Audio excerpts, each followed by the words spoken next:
Hello friends, welcome to my channel.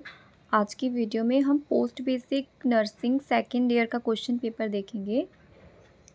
Nursing education का nursing education आपको post basic second year में होता है और 75 मार्क्स का आपका पेपर आएगा। 3 घंटे का होगा ये पेपर। ये पिछले साल का पेपर है, नवंबर 2021 का। ये आप सबसे ऊपर देख सकते हो, BF बाबा फरीद यूनिवर्सिटी वाला पेपर है ये, तो 2021 में हुआ है। इस तरह से आता है पैटर्न। अब आप देखिए कैसे है। फर्स्ट क्वेश्चन है हमारा, discuss briefly the process and channel of communication. तो कम्युनिकेशन के बारे में थोड़ा सा इसमें आप लिखोगे, क्योंकि 7 नंबर का आ रहा है। पेपर सारे ही आपके लेंथी आते हैं, जितने भी आते हैं, फर्स्ट ईयर में ले लो चाहे सेकेंड ईयर में ले लो। तो इसके क्या चैनल है, क्या प्रोसेस है, ये आपको बताना है कम्युनिकेशन का। जैसे इसमें क्या आता है, मैसेज सेंडर रिसीवर, वो सब आता है इसमें, फीडबैक वगैरह। और उसके चैनल के बारे में लिखना है, कम्युनिकेशन के प्रोसेस और चैनल। नेक्स्ट है, explain the method and media use for communicating health message. तो हेल्थ मैसेज जो हैं उसके लिए क्या क्या मेथड मीडिया यूज़ हो सकते हैं। इंपॉर्टेंट क्वेश्चन है, ये आ सकता है, ठीक है, रिपीट होते हैं क्वेश्चन क्योंकि। तो हेल्थ मैसेज देने के लिए जैसे आपका इंटरनेट हो गया, टेलीविज़न है, रेडियो है, न्यूज़पेपर है, मैगज़ीन है, बहुत सारी चीज़ें हैं। तो आप वो सब बना बना के लिख सकते हो। और क्या दिया है, या फिर आप कर सकते हो जिसके the role of philosophy in nursing education. Nursing education की फ़िलॉसफी के बारे में भी लिख दो आप, रोल भी लिख दो उसके।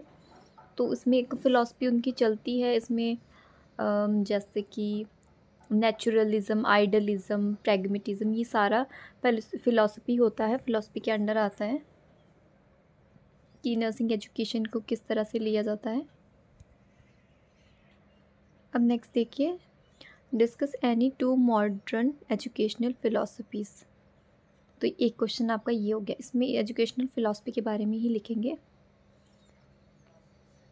सेकंड क्वेश्चन है, write the principle and maxim of teaching. ये क्वेश्चन भी काफ़ी बार आता है, ये मैंने पुराने पेपर काफ़ी देखे थे। Maxim of teaching, principle of teaching बहुत आते हैं, ठीक है। प्रिंसिपल्स अलग हैं, ठीक है, वो अलग से आपको लर्न करने होंगे। मैक्सिम अलग है टीचिंग के।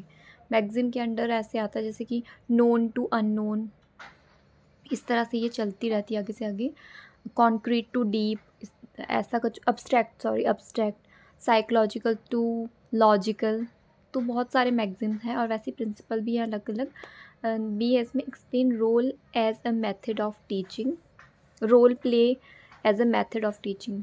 तो मेथड ऑफ टीचिंग के अंदर ही रोल प्ले आएगा, लेक्चर, डिस्कशन, डेमोन्स्ट्रेशन, ये सारे हैं। रोल प्ले भी इसी के अंदर है। फिर और भी होते हैं। तो रोल प्ले का सिर्फ पूछा हुआ कि रोल प्ले में क्या क्या होता है। तो एजुकेशन के बारे में कोई एक प्ले कर लो जिसके अंदर काफ़ी सारे लोग होंगे, ग्रुप होगा एक 4-5 लोगों का, वो एजुकेशन के बारे में बताएंगे। या फिर जो भी टॉपिक है एजुकेशन में आपके स्टडी में, उससे रिलेटेड वो रोल प्ले करेंगे, वो एक मेथड है उसका। थर्ड क्वेश्चन है, डिफाइन गाइडेंस एंड काउंसलिंग। ये क्वेश्चन तो हमेशा ही आता है, मतलब ये तो ऊपर वालों का तो मैं गारंटी नहीं देती। गाइडेंस काउंसलिंग बहुत ज़रूरी है, ये आता ही है। गाइडेंस अलग चीज़ है, काउंसलिंग अलग चीज़ है। गाइडेंस प्रोवाइड करने के लिए आपको कोई भी, जैसे गाइडेंस तो प्रोवाइड कर देते, लेकिन काउंसलिंग कोई प्रोफेशनल ही प्रोवाइड करता है। जैसे कि मेंटल हेल्थ की काउंसलिंग प्रोवाइड की जाती है, तो वो हर कोई तो नहीं दे सकता, वो साइकोलॉजिस्ट, साइकेट्रिस्ट, वो लोग करेंगे, है ना। Second question, describe counselling process including step and techniques of counselling. तो इसमें इसके मेरे ख्याल से 4 होते हैं काउंसलिंग के जो स्टेप होते हैं। इसमें इंट्रोडक्शन होता है पहले, ओरिएंटेशन, इंट्रोडक्शन, फिर उसमें टर्मिनेशन फेज़ लास्ट में हो जाता है, एक बीच में होता है वर्किंग फेज़। तो ये उसका प्रोसेस होता है। फोर्थ क्वेश्चन देखिए, डिफाइन इन सर्विस एजुकेशन। सर्विस जब करते हैं उसके अंडर एजुकेशन के बारे में आपको लिखना है, इन सर्विस एजुकेशन है क्या। Explain the nature and scope of in service education program. Describe the steps in planning in service education program. तो इन सर्विस एजुकेशन का पूरा कुछ डाल दिया इन्होंने, सब कुछ इन सर्विस का ही आ गया है। फिफ्थ क्वेश्चन में आया हुआ है, शॉर्ट नोट है ये।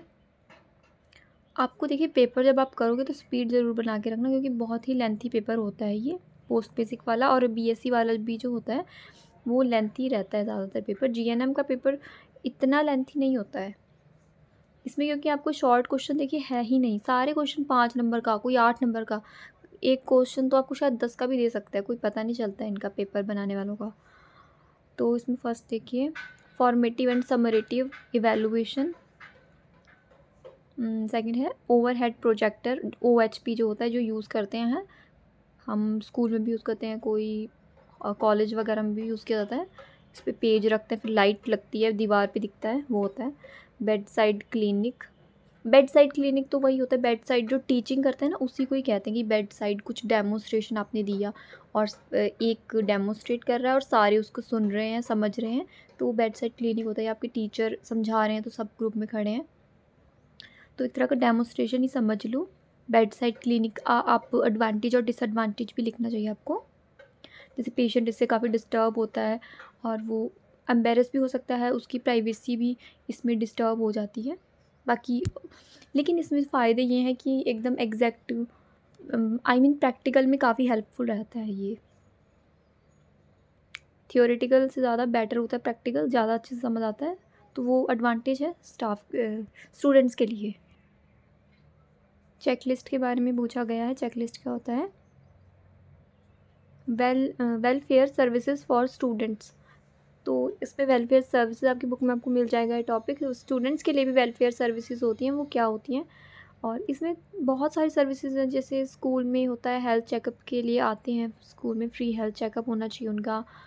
और स्पोर्ट्स वाली सर्विसेज जो होती हैं, प्ले के लिए जो होता है, और बहुत सारी सर्विसेज है। अब तो मिड डे मील भी हो गया है, काफ़ी पहले से स्टार्ट है। तो ऐसी जितनी भी सर्विसेज हैं, टूर्नामेंट्स होते हैं, काफ़ी चीज़ें होती है, तो स्टूडेंट के वेलफेयर में आप जितना भी आपको याद आता है वो सब आपको लिखना है। बाकी आपकी बुक में आपको बहुत सारा मिल जाएगा। एजुकेशनल ऑब्जेक्टिव के बारे में बताना है, एजुकेशन के ऑब्जेक्टिव क्या हैं।